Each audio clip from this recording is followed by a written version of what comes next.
So that answers that question. All right. What's up? Hey. Yes, Malcolm. Late again, as per usual. However, it did not involve a candlestick or Colonel Mustard or Professor Plum or any of the others. That said, welcome to Sony After Hours Support. Extra sauce, as we call it. Really? Got some. That's the culprit. Well, yeah, man. It's my mood lighting. It's my aromatherapy when I have to deal with you. Yeah, that's fair. So welcome. A lot of the names that we love to see: Michael Beckerman, Will Tech. Waiting for the tough questions. Here we go. Yep. Be ready. Malcolm, Andrew, Ronan, and Joey B. being released for boomers. Well, explain why Larry is always late. Is it to overcompensate in some way? Probably. There you go. This is not what people are here for, but we know that I spend the better part of my time not shaving my head. But I assure you, you guys do not want to see. You don't want to see this with the sunroof exposed. That is typically. I know we're getting kind of off topic here, but that is almost the reason generally of like, it's like, hey, just a reminder, we go live in 30 minutes. Like, oh, well, let me, I'm going to go eat and I'm going to go shave. There we are. It's true.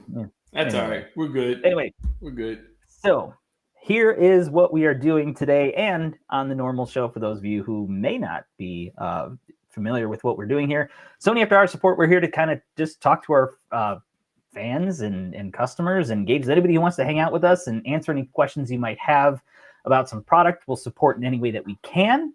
At the very least, we want to be that point of contact for concerns, questions, things that you want to know more about, and maybe we can start to create more content to better teach everybody or give you more perspective on getting more out of your product, whatever the case may be. We have lots of things that we can talk about. We kind of just wing it, in case you can't tell already. I think it's probably pretty apparent at this point. Remember when we used to come in with an outline, Larry? God, it was so long ago. And then we're just like, wait a minute. Well, that fell apart.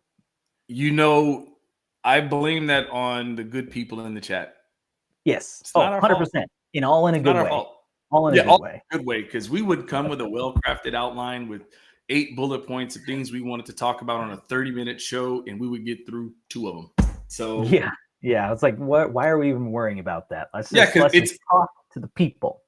Right, because it's not our show; it's you guys' show. So that's why things are the way they are. So there it is. That's all right, right. Cool. Let's get it. That's right. So yeah, if you have any questions, throw them in the chat. There is one I just will address that kind of came in a little early, and I threw it at Larry, and we don't have an answer yet, but we'll have to look into it. But that question was from Michael Beckerman. Many Sony receivers offer DSD playback over HDMI, but it all appears to be limited to just DSD64, even though the 32-bit AKM DAC chip inside the Sony receivers can support up to DSD256. Why is that? So those who may not know, that's like really high quality audio support in high res. I actually can't remember what DSD stands for off the top of my head. Somebody let me know in the chat. I'm blanking on it. But there are a couple of different formats of DSD, different ratios, and the higher the number, the more resolution it has for the audio. That said, I don't have an answer as to why that is the case. I know some platforms will only allow for streaming of certain bit rates, but I don't know why that might be limited. It possibly could just be the specific services that you're playing through might be limited to 64. But I will have to find out. Direct Stream Digital. Yes. Yep. Thank you. I know. I went ahead and dropped that question to the more intelligent people that we know. Nice. So hopefully by end of stream, we'll have an answer. So yeah, that works. Cool. Good stuff. All right. Let's next question. Let's see. Dad says, "Hi. Hope you're doing good. activating the cheeky countdown to TV announcements in April. Let's go. I don't know what you're talking about. Do we know what they're talking about yet? What are we talking about? I don't know what we're talking about. Oh no, we don't know until we don't know. I don't know what's happening. John, so you just got to wait and see. Let's see. There's so many other exciting things happening right now, right? Like there's tons of things happening. Oh yeah. So Will went a little bit further with that. I see you have an after hours April 2nd at 8 p.m. That is true. Well, depending on your time zone, of course. That is the same day as Sony just announced something big is coming. Can we assume you plan that? And we'll talk about said announcement. Well, here's what I can say. We always plan to have our official Sony After Hours support around the first week of each month. That's the plan. Doesn't always work that way based on needs. So things just happen to kind of coincide with these rumors of some event that's happening. So we're just going to have to wait and see. But all I can say is, hey, if you tune in, see what happens. Maybe we'll talk about something that does or does not happen. I think people should always tune in because you literally never know what's going to happen. That's true. Especially when we're in San Diego. Yeah, yeah, exactly. So, oh man, I love it. Let's see. Alan has a question here. Can future lower end receivers have at least LCR pre-outs? Don't need 7 channels, but the front stage would be nice on the 1000. I mean, possible? Sure. Don't really know what the plans are regarding that. Yeah. Let's hit up Kevin on that because, and I'm glad that question was posed because in the AVR world, most of what we do is troubleshoot, talk about multi-zone setup. How do you configure this speaker setup to get, your ceiling mounted speakers to be Atmos, not rears, all those kind of things, right?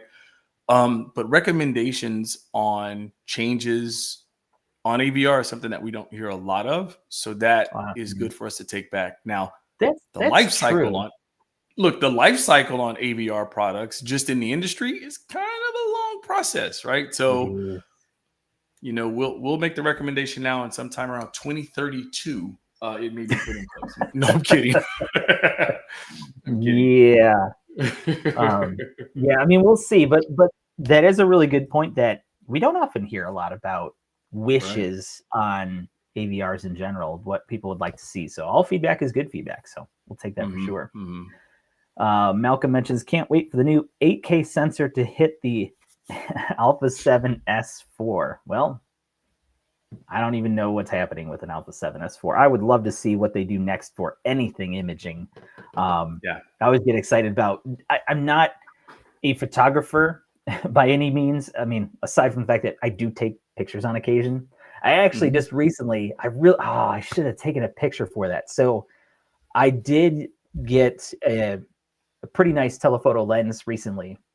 And I've been trying to get my daughter into photography, and I still have the NEX5T, which was my first mirrorless camera that I had. And so I threw this massive lens onto the NEX5T. It's pretty ridiculous looking, but also awesome at the same time. So maybe I'll try to share that in the future. That said, are you an avid black and white photographer? I really do like black and white. Yes. Yeah. And speaking of, and just to address that, because I know that did come up like analog retro versions of me or whatever. So this is actually a preset creative look on my Alpha 7 IV. So I can change it. What is this one? SHIN. Ooh. This one, I was playing with this one for pictures. It's not so great for video, but it does have some pretty cool options in there that you can actually customize as well. I just prefer black and white. So I was like, I'm just going to leave it on because that's what it was left on when I turned my camera on. So is there that you go. Feature, is it available in my RX 100? And I don't know if it's called that, but I believe there is. I'm trying to remember. Send it to me. I'll take a look. I will send it to you. Apparently, I will hand it to you on April 2nd. So, yeah. That's true. That's true. Yeah, I do love to see what other cool things that we are going to be coming up with in the imaging world as well. S-Cinetone. Yeah, I'm not using that right now. That is actually another thing that a lot of people don't know about. I like that you brought that up. Man of the Moon. Ooh, that's impressive. Not even on it, of the moon. Thank you for the reminder of a canceled meeting. Thank you, teams. So S-Cinetone, I just want to quickly talk about this because this is something that I think is really cool. There are a lot of people who really don't know how to grade video. A lot of people know how to kind of edit photos, or at least have a general idea. But grading color for video is sure. Did you know? Come on, Larry, get with it. I'm on it. Sorry.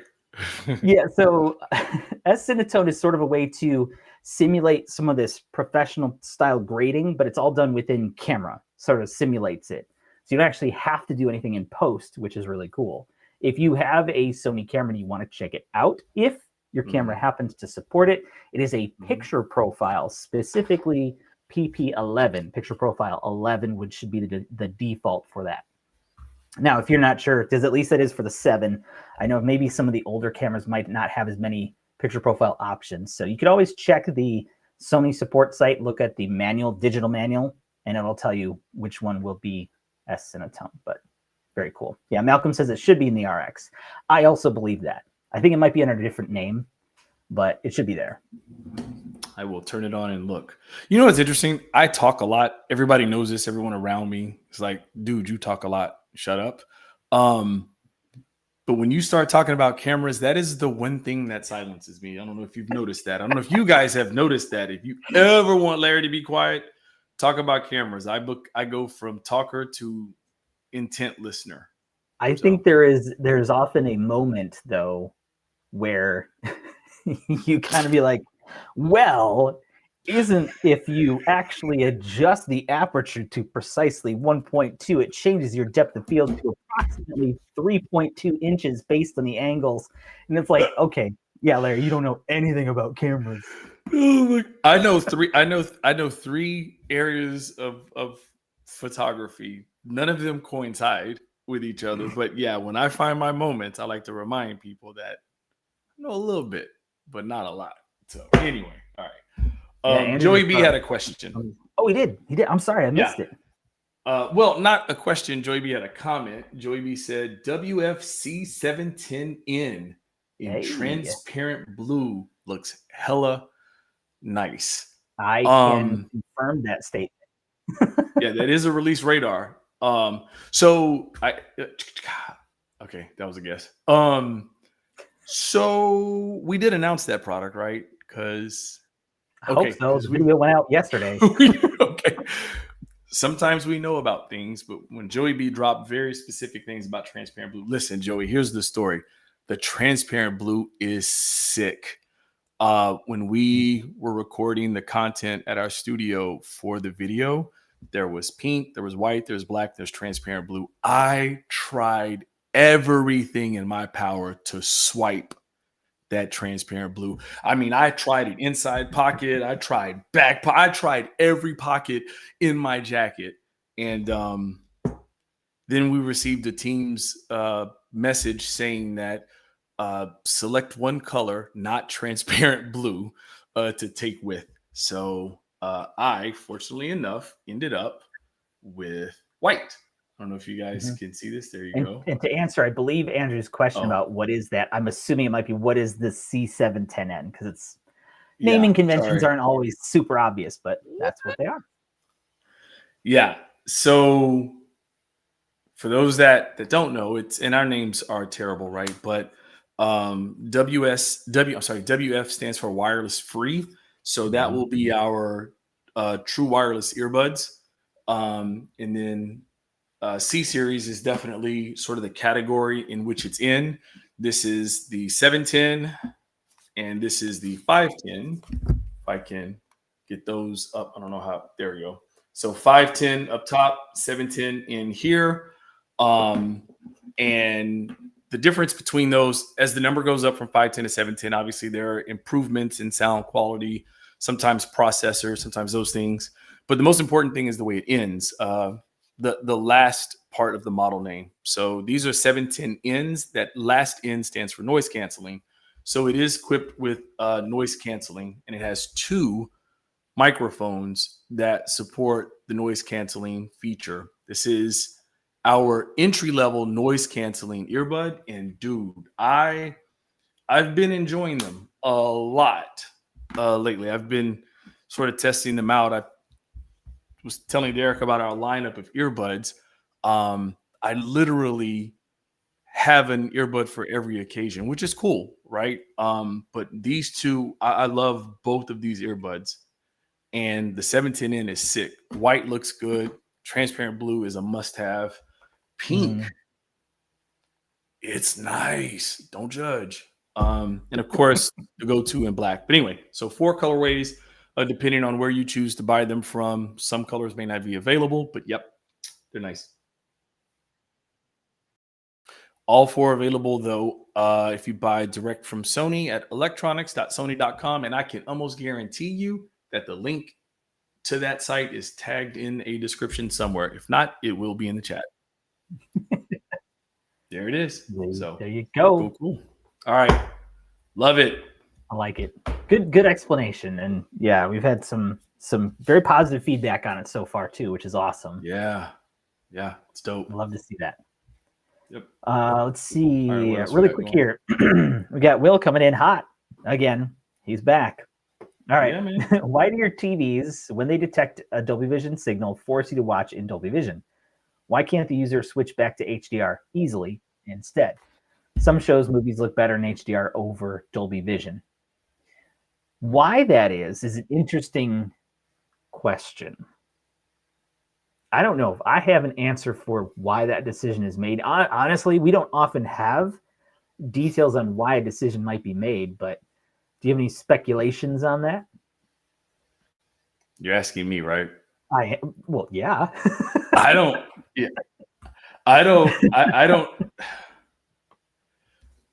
know. Yes, I think I know why. I'm not sure if it's part of what we publicly share. I hate that. Sucked even saying that. Let me see. Yeah. Let me see if we can answer that question. Sorry. Yeah, I'd like to get some sort of answer. In at the very least, I think kind of the big takeaway from that is the feedback for the team is to how do we create a way to make it easy to switch out of that into just generic, I don't say generic, but HDR instead. Interesting. Yeah. There's a follow-up to that too. There's still a green tinge issue in Dolby Vision near black that doesn't exist in HDR. Sometimes users want to switch between the two easily. And I think at the very least, I think that's fair because obviously picture quality sometimes can be very subjective in what people find interesting, or the details like that is one of those things that a green tinge in something, majority of people probably won't see until they're told about it. And then it's one of those things you can't unsee one of those things. And you're like, I wish I could fix that. So I think having the option, I think would be really cool to kind of switch out, but not my decision, but definitely something I think I'd like to have a conversation with the team about to kind of see what the thoughts are, at least provide the feedback. Yeah. Let me ask you a quick question about that, Derek. You may know this. For content that's streamed in Netflix, on Netflix, that's in Dolby Vision, does Netflix calibrated mode override Dolby Vision? It does if it's turned on, yes. If it's turned on, it overrides it, right? Correct. So, okay. Yep. I was just trying to, I was going to Netflix just to test it, but I figured you've already tried that before. I couldn't remember if it did that or not. I was just curious. Yeah. Okay. Yeah. So if you act any of the calibrated modes that you activate through the menu will kind of precede anything else. So it's basically kind of telling the TV, okay, this is the signal that I want it to do. So I think, even to that point, I think it'd be cool just to have that option available for the people that may want to use it. I think that, to be honest, I think that pool might be very small, but at the same time, if we can accommodate as many people as possible, I think that's always a win, right? Personally. Yep. Agreed. Agreed. Cool. Let's see. I thought I saw another question. Alan asks, Does any still make phones? I'm assuming just Sony still make phones. I love a small Sony smartphone as I hate larger phones. Well, the Xperia does exist. It's just not in the US. At least the most recent version was the One Mark 6. Is that right? Yeah, that's right. One Mark 6. Yeah, One Mark 6 was the most recent. Yeah, the One Mark 5 was the most recent one that was available in the US. As far as what the plans are in the future, I actually have no idea. So will there be more in the US or will there be more worldwide? And what? I honestly don't know.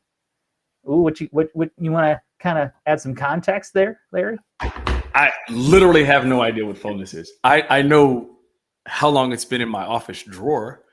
2017 is how long it's been in there. I don't know what this is. I don't know. It's black and white. It's a prototype. It is. It's the Xperia 10 Mark 20. No, I have no idea what that phone is. It's when we talk big phones, is it just overall that we're not a fan of? Because I didn't like we used to have the Xperia Z Ultra. If for those of you out there been around a long time, that was the phablet stage of our development, and I had a pretty dope purple one that I forgot in my back pocket, sat in the car, and then it became like a potato chip. So yeah. Andrew mentioned Xperia Z was the best, and Joey B is calling it the Z2 Compact. Yeah, see? Yeah. So, but I was happy when we did go on. This is the Xperia 1 Mark 5. I was happy when we did go 21:9 because I appreciated the height of it. I didn't like the width of the wider phones like the Z Ultra for me. So having the more narrow structure, I thought was ergonomically more pleasing for the hand. And then watching any content in landscape, sort of, and then being able to sort of pinch out to fill up the entire frame automatically gave me a really nice viewing experience for content. So anyway, just yeah, I don't know. We argued about this on last week. There was a slight adjustment in the aspect ratio on the Xperia 1 Mark 6. What did we determine? It was 19:10 or something like that. I can't remember what it was. Something like that. I think it still kept the by 9, but it was was it 19 or was under that? Yeah, 19:9 or 18 point something by 9. So it was a little bit different, which is kind of interesting. Let's see here. What's the next one? Michael Beckerman says, "Can you guys please encourage the Sony product designers in Japan?" we can mention things, but to embrace easily user replaceable rechargeable batteries. Wow. On all future Sony wireless products, that would be a huge improvement. Goodness me, that was quite a statement. But yeah, I don't know. I don't know what the limitations are of that. I'm kind of thinking part of it has to do with IP ratings, is my guess. Yep. Yep. My question is, Mr. Beckerman, is there, and I'm okay for you to say it, right? Is there a specific product that you've had or heard about an adverse battery situation with that would require it to be recharged? So, I mean, I'm sorry, replaced. My bad. Yeah, no. It's because I got an answer to the other question about whether we could share something else. So I'll bring that up here in a second. But yeah, is there a product line specifically? Is it our new wireless rechargeable remotes for our TVs? Is it wireless speakers? Is it earbuds, headphones? That information would also be helpful. More specifically, I have the Sony glass lamp, not the new one like that Derek has back there. I have the old one that's just the cylinder all the way up and down, which has to be 12 years old, that still properly holds a charge, plays back, and does all that. I mean, there's always going to be a natural degrading of battery life on anything you charge. I mean, I have an EV car that I'm, kind of low key worried about that on, but that's just some of what would be helpful if we knew that information. Yeah, that's true. Cool. Use cases, but getting a second on that from Andrew on having that capability or that feature. Okay, call it a feature. Yeah, as well. So, yep, cool. Like that. Okay, Dolby Vision. Yeah, you got a thing. What's your thing? What you got? It's what I thought. I have to be careful when I say this, but I'm just gonna say it. All right. Some TVs have standalone Dolby Vision chips, and when you have a standalone Dolby processor in the TV, the TV, since I'm not going to call it a foreign object, but it's a secondary processing object, you have the ability potentially to turn it on and off. Why is that the case? I would be speculating because I have to make sure that I'm not disparaging, but TV processors are already under a lot of stress in all of the things that it's trying to manage: signal, formats, backlight control, color delivery to the panel. In some cases, like on our OLED, also heat management on the panel to prevent image retention and burn-in, all of those things, right? So it's got a lot of work to do. And some manufacturers' processors simply can't add that to the wheelbarrow they're trying to push down the road. Speculating, of course, respectfully. However, our XR processor, and this goes all the way back to X1 Extreme and X1 Ultimate processors, they've always been able to manage all of that heavy lifting plus run the Dolby Vision algorithm. So because our processors naturally deliver frame by frame metadata aside from, the signal that they're getting in from an HDR format or whatever, the implementation or the addition of Dolby Vision's algorithm into our existing XR processor is light work. The reason why it can't be, or the reason why it's not able to be turned off in our TVs currently, is because when that signal comes in and the processor is doing all of its information of reading the signal coming in, once it receives instruction that the content being delivered to the processor is Dolby Vision, it enacts the Dolby Vision profiles, which are Dolby Vision Vivid, Dark, and Bright. So that's why currently it's not an on-off. We can make that recommendation. I've heard this come up before, but that is hopefully the approved answer that I can give on that. You want to give us the elevator pitch version of that?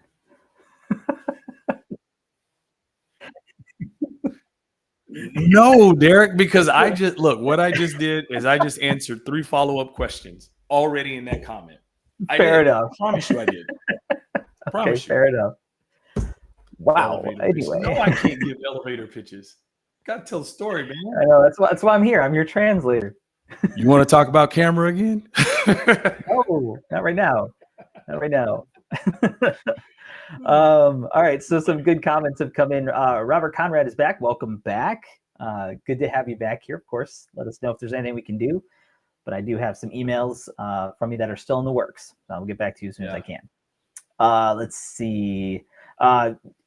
Michael Beckerman was adding, as far as like the purpose for bringing up the batteries was, longevity and eco-friendly. And obviously, as we know, it may not be apparent to everybody, but Sony is very much big into eco-friendliness, Sorplast and really kind of, I mean, if you go back and look at TV boxes from like 6 years ago to what they are now, it's a big difference. Massive reduction in the use of the cardboard, the styrofoam, any plastics, and even just the ink on the boxes is like so minimal. So that is something always to look at. So I would imagine, and again, I don't know what those conversations are, but I would imagine that the conversation has come up that, hey, if we had the ability to do this, maybe it would be better. I'm sure there's a factor in there too. And maybe, I'm trying to even think of, because I'm just speculating here, that if they manufactured a ton of additional batteries as replacements that people didn't buy, then potentially that would actually be worse. You would have to, because you would have to dispose of them because they would become dead cells. They don't last forever. Yep. So I think it's probably more of a, how do you create a battery that is long lasting, that does not need to be replaced?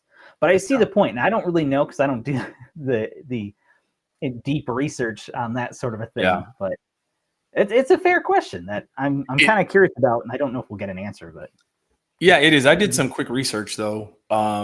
Just really quick while you're talking about that. And here's the Cliff's Notes version, Derek. On average, in consumer electronics products, it states that one rechargeable battery represents anywhere between 500 to 1,000 recharges. So that is anywhere between 500 to 1,000 sets of batteries that were not purchased. So it's already, I think, a good step in the realm of being more eco-friendly and being mindful of that. How do we improve on that tech, I think, is the next question, not necessarily replacing. So, yeah. So was that short enough, Derek? Yeah, good job. 8 brownie points. Oh, I love it. I love it.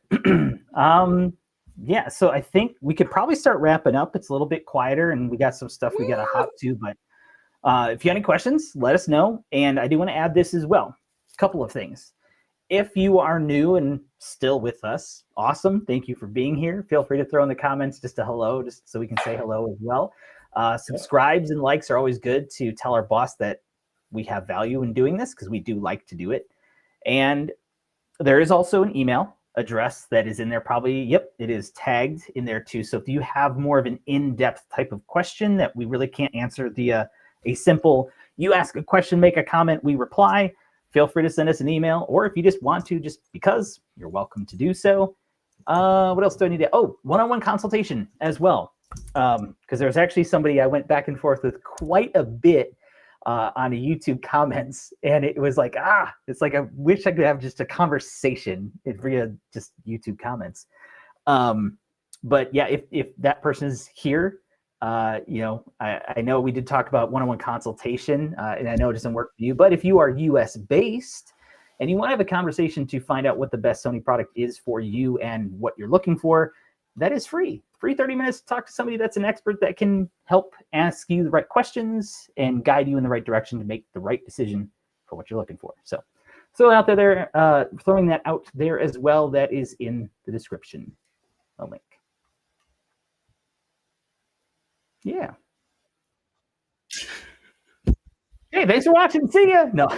Did I lose you, Larry? Are you just lost? No, I just was in between like 3 different conversations in the chat, and nothing. That was good. Sorry, I was trying to see what else I could talk about. I mean, what else I could talk about on some stuff. I know there's a lot of people that are very interested in April 2nd. I don't know why. What is happening on April 2nd? That's like the day. Plot twist. That's the day after April Fool's Day. Oh, that's right.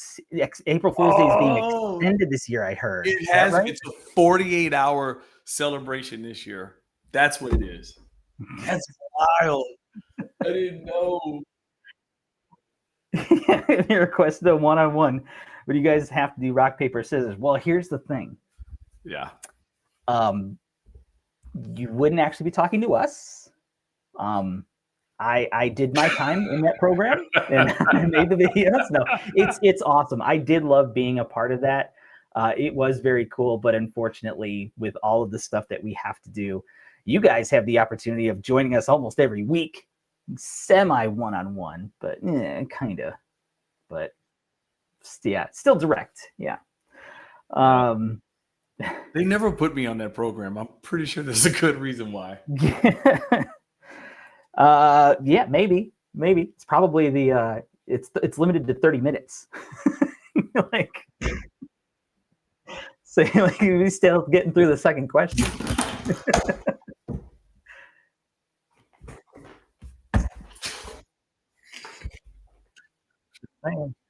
No, it's okay. It's okay. It's true. No, to be fair, you have a tremendous amount of knowledge and you go into the good details and have great descriptions. I want to be fair, but I know between us, we've known each other a while, that's your thing. And then I come in after and have to give you the Cliff Notes version of it. So no, I love that. And I love when I go too far, like on our business calls. And then after I, finish my long-winded explanation, like 10 minutes, Derek goes, well, Larry's trying to say, and it's like a 7-word sentence and it's done. And then everybody on the call is like, oh, okay. I'm like, why am I here? Like, entertainment purposes. Maybe. Sam Walton says, yes, bring it. Oh, we're going to bring it. Oh, I guess. Sam, what are we bringing?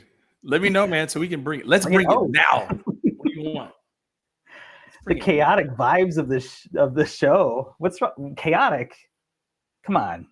We had a plan. Well, we had a detailed plan written here. These are all the details of what we're going to do.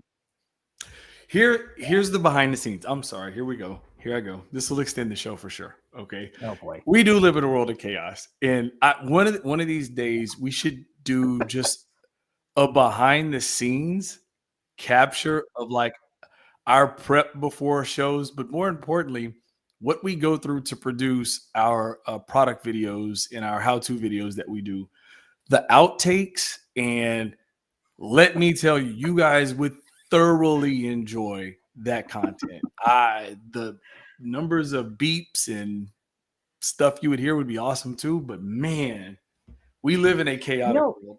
Thinking of that, and I know I always try to not share my mess ups and screw ups in the videos. Why don't we just release like a bloopers video? Just see what happens.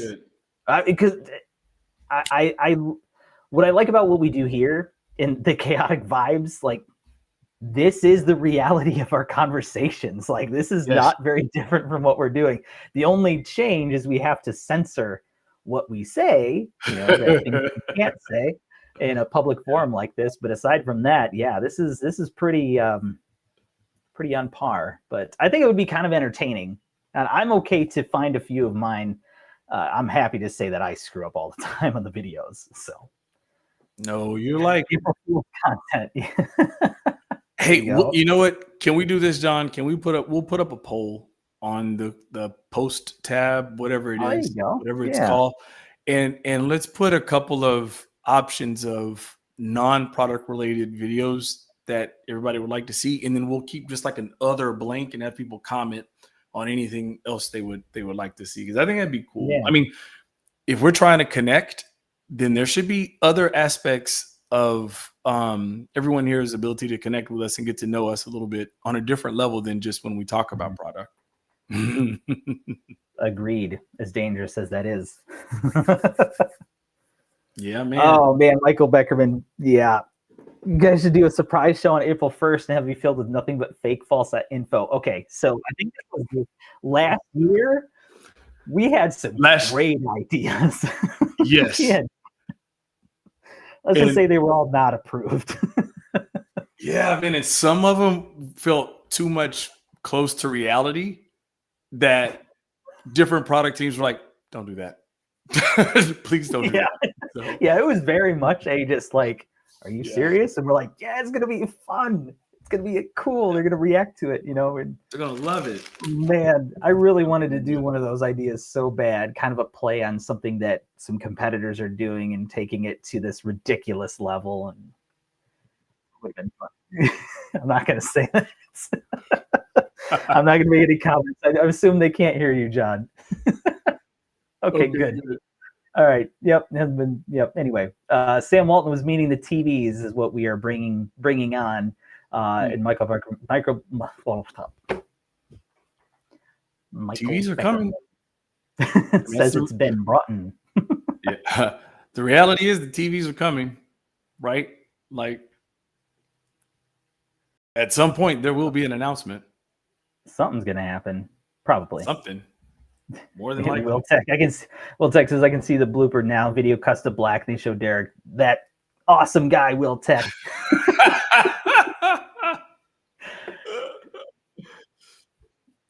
That's what I assumed was censored in there was awesome. Yeah, funny story, Will. I think it was, and I know this is way offline. This is the connect phase of our show. Funny story, Will. One of the live streams that we did, you were real involved, and I could even see Derek sweating a little bit, which was awesome.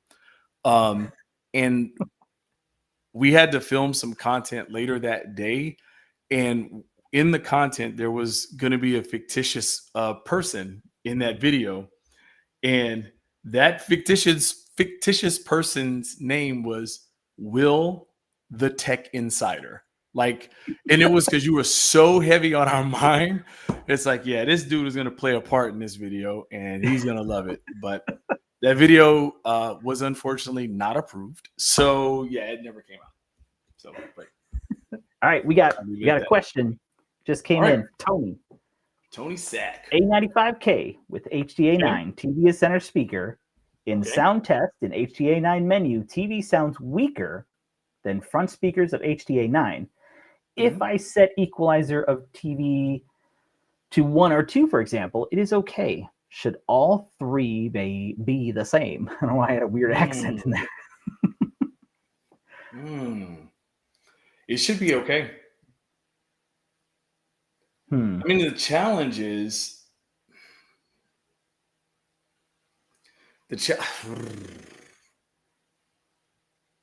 God, I don't have.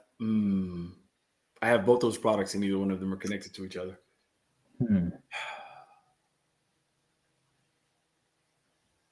I don't have any experience with seeing that happen. I'm trying to think of what. I mean, if it's just so I'm assuming by sounding weaker, it's like a volume thing. Lower. Yep. I've experienced it. In the sound test, menu TV sounds weaker than the front speakers. But yeah, so Tony, if you can do us a favor, can you send us an email? I can't test it with the A95, but my HDA9 is connected to an A80J.